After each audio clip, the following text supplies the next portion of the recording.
Om Sai Ram. Chapter 12. Sai Leela's experience of Kaka Mahajani, Thomal Pleader, Mrs. Nimonkar, Mule Sastri, a doctor. Now let us see in this chapter how devotees were received and treated by Sai, by Baba. Saints Mission.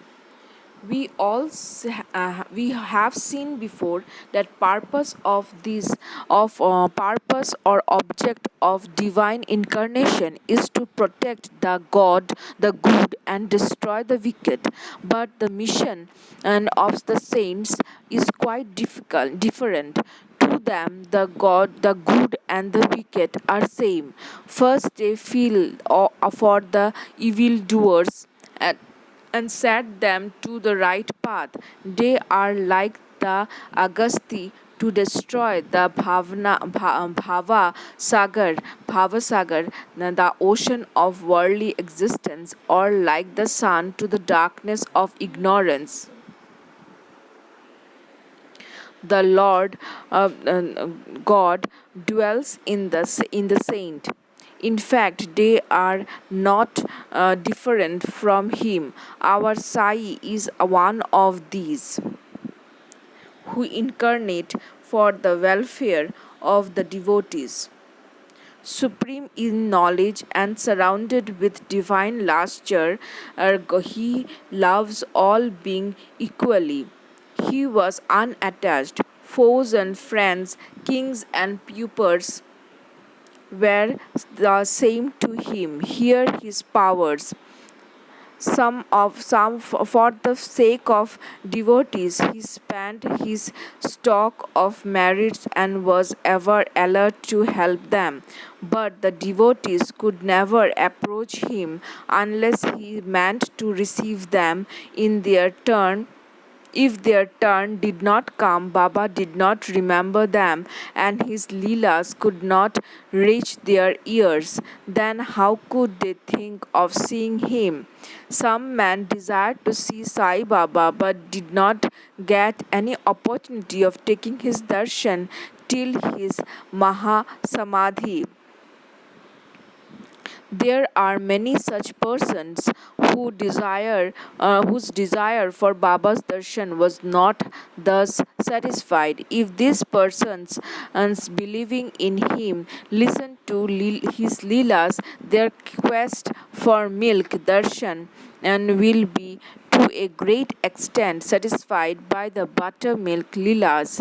If some person went there for sheer luck and took Baba's darshan, were they able to stay there longer? No, nobody could go there of his own accord. And Baba could stay and nobody could stay there longer there long, even if he wished. They could stay there so long as Baba permitted them to stay, and had to leave the place when asked to do so by Baba. So everything depended on Baba's will. Kala Mahajani. Once Kaka Mahajani went to Shri from Bombay. He wanted to stay there for 1 week and enjoy the Gokul Ashtami festival. As soon as he took Baba's darshan, Baba asked him, "When are you returning home?" He was rather surprised at this question, but he had to give an answer. He said he would go home when Baba ordered him to do so. Then Baba said, "Go tomorrow." Baba's words was law and had to be obeyed. Kaka Mahajani therefore left Shirdi immediately. When he went to his office in Bombay, he found that his employer was anxiously waiting for him. His Munim, that is The manager suddenly fell ill, hence Kaka's presence and was absolutely necessary. He had sent a letter to Kaka at Shri, which was redirected to him at Bombay. Bao Sahib Dhumal.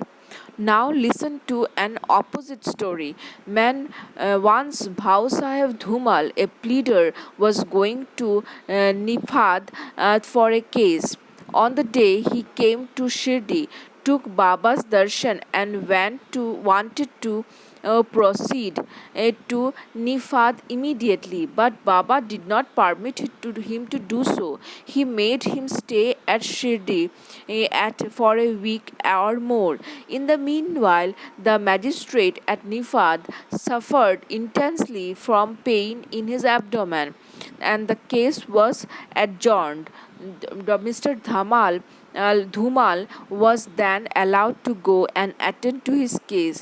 It went on for some months and were tried by four magistrates. Ultimately, Mr. Dhumal won the case and his clients were acquitted.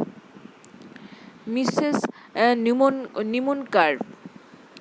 Mr. Nana Sahib Nimunkar, Watender of Numan, an honorary magistrate. He was staying at Shirdi with his wife. Mr. and Mrs. Nimunkar were spending most of their time in masjid with Baba and serving him. It so happened that their son fell ill at Belapur, and the mother decided, with Baba's consent, to go to Belapur and see her son and other relatives and stay there for a few days. But Mr. Nana Sahib asked her to return the next day. The lady was in a fix and did not know what to do, but her god Sai came to her help.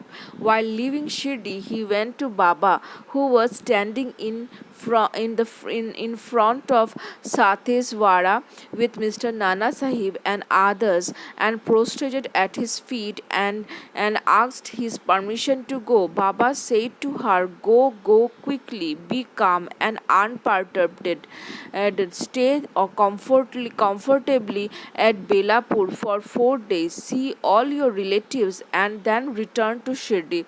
How opportune were Baba's word. Mr. Nana Sahib's proposal was overruled by Baba's decree. Mulai Shastri of Nasik, an Orthodox Agnihotri, a Brahmin of Nasik, by name Mulai Shastri, had studied the six Shastras and was well versed in astrology and palmistry. Once came to Shirdi to see Mr. Bapu Sahib Bhuti, the famous millionaire of Nagpur. After seeing him, he and the others went to see Baba in masjid. Baba bought various fruits and other things from vendors with his own money and distributed them to the person present in the masjid.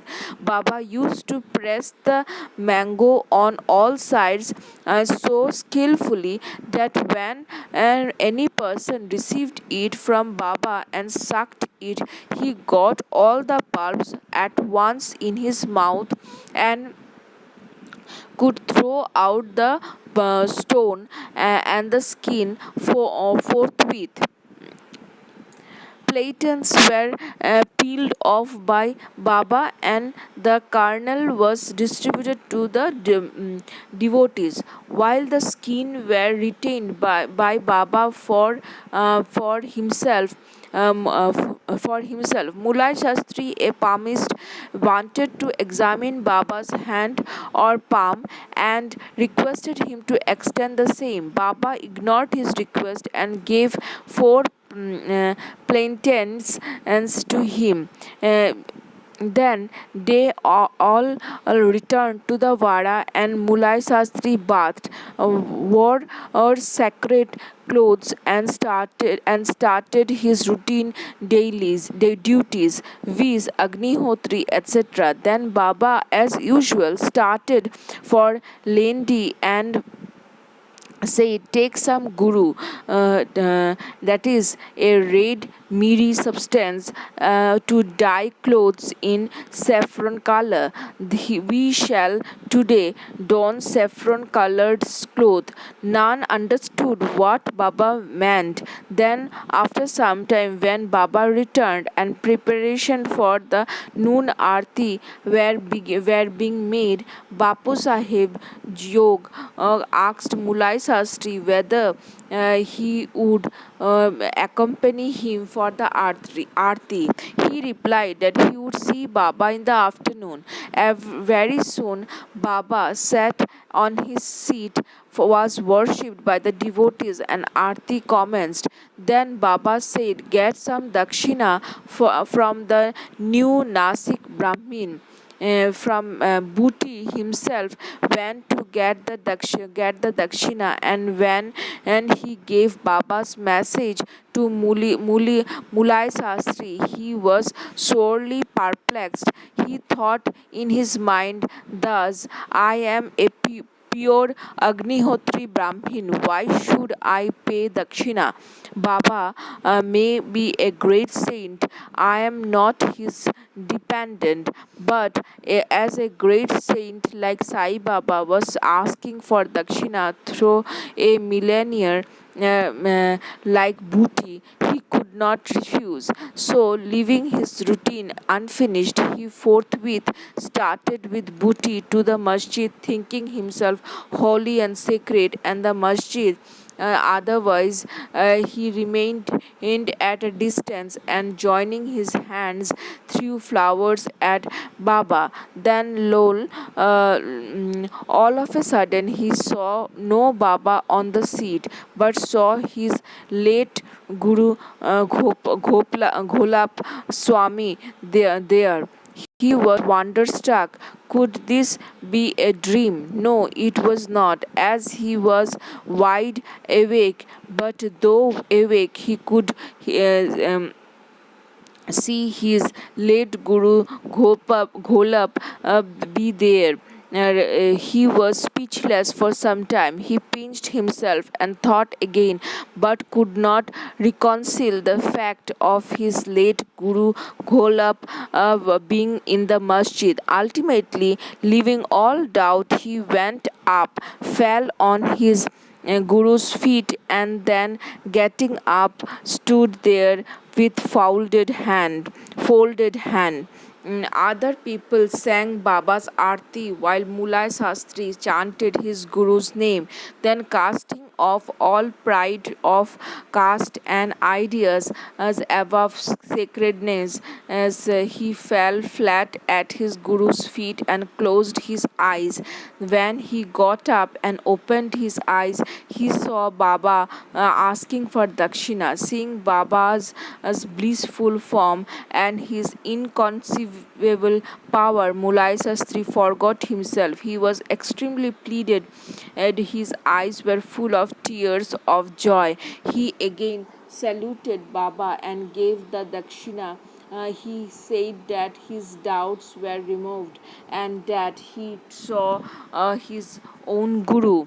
On seeing his wonderful Leela, on seeing this wonderful Leela of Baba, all the people, including Malai Sastri, were much moved, and they realized the meaning of Baba's words as being Geru. We shall don saffron colored garments. Such is the wonderful Leela of Baba.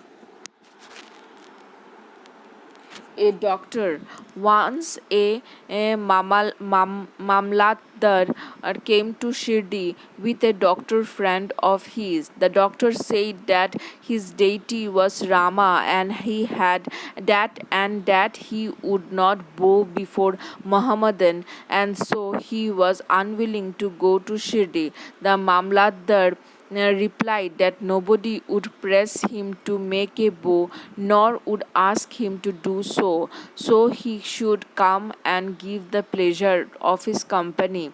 Uh, Accordingly, they came to Shirdi and went to Masjid for Baba's darshan. All were wonder-struck to see Doctor going ahead and saluting Baba.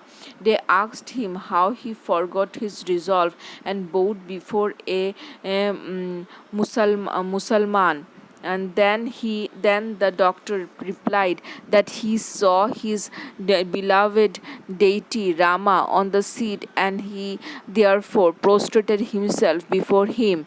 Then as he was saying in this, he saw Sai Baba there again. Being dismayed, he said, "Is this a dream? How could he be a Mohammedan? He is a great yoga sampanna, full of yoga avatar."